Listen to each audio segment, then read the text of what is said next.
When someone we love dies, grief is only the beginning. After the rituals end and silence returns, another question quietly appears. If they still exist in any form, do they know us? And if there is a meeting beyond death, without bodies, without faces, would recognition still be possible?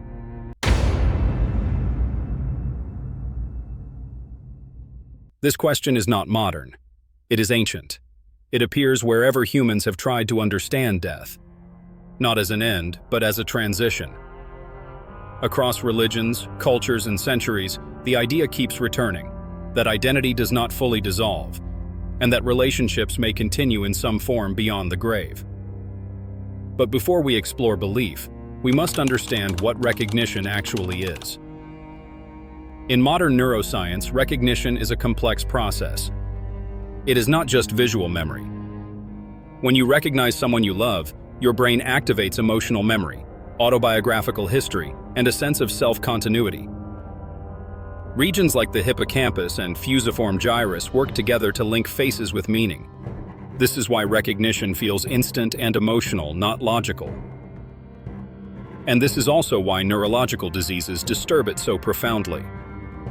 In advanced Alzheimer's, patients may see familiar faces yet feel no connection. The person is visually present, but relational identity has vanished.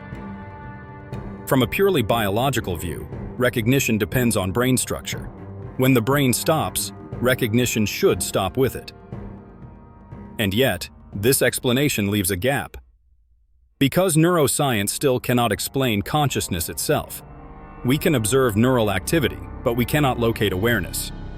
There is no identifiable point where you exist. Philosopher David Chalmers called this the hard problem of consciousness, the mystery of why subjective experience exists at all. This is where religious thought becomes relevant, not as opposition to science, but as humanity's longest-running investigation into the same unknown. In Islamic theology, the soul is not a product of the brain.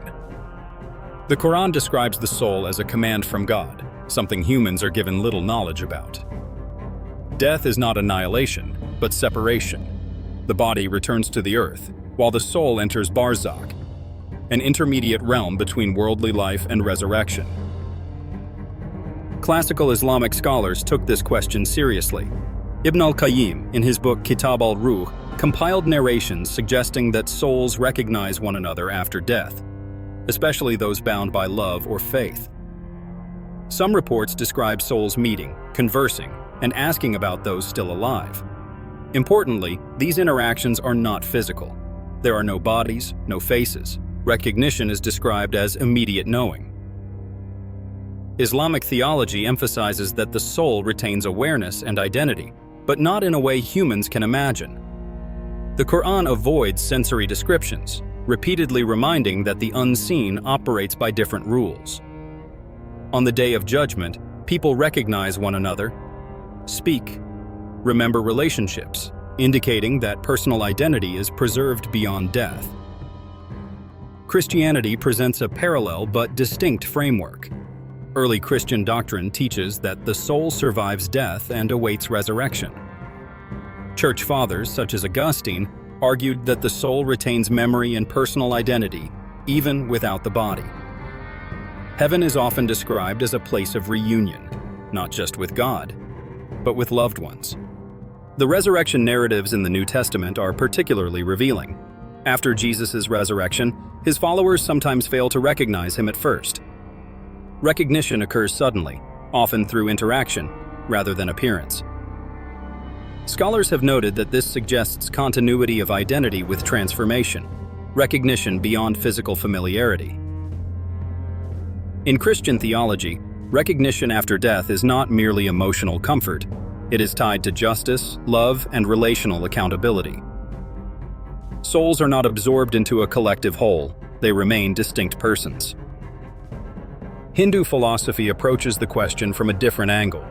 The Atman, or soul, is eternal and passes through cycles of birth and death. Personal identity, as we experience it, is temporary, but consciousness itself is continuous. Recognition after death is not centered on remembering loved ones as individuals, but on realizing deeper truth. However, Hindu texts like the Garuda Purana describe the soul retaining awareness of earthly relationships shortly after death, gradually detaching as it moves onward. Buddhism challenges the idea of a permanent soul altogether, yet still speaks of continuity. There is no fixed self, but consciousness flows through cause and effect. Recognition exists not as personal memory, but as karmic awareness. Even here, death is not described as blankness, but as transition. Jewish tradition also contains echoes of recognition after death. Rabbinic writings speak of souls gathering, knowing one another, and retaining awareness of earthly life. The world to come is described not as erasure, but as completion. What is remarkable is that these traditions developed independently, across continents and centuries, yet converge on one idea: death does not fully erase relational awareness. In the modern era, near-death experience research introduced a controversial layer. Physicians like Raymond Moody documented accounts of people who were clinically close to death reporting encounters with deceased relatives. Recognition was immediate, often described as knowing without faces or words. These reports do not prove anything scientifically, but their consistency across cultures is difficult to ignore. Psychology offers another perspective. Humans are relational beings. Our identity is formed through connection. The fear of not being recognized after death may reflect a deeper fear, that love itself is temporary, that relationships end completely. And yet, across history, humans consistently imagine death not as isolation, but as reunion. Perhaps recognition after death, if it exists, does not depend on memory stored in neurons. Perhaps it is closer to direct awareness, knowing without recall, recognition without images. Or perhaps personal recognition fades, and what remains is something more universal.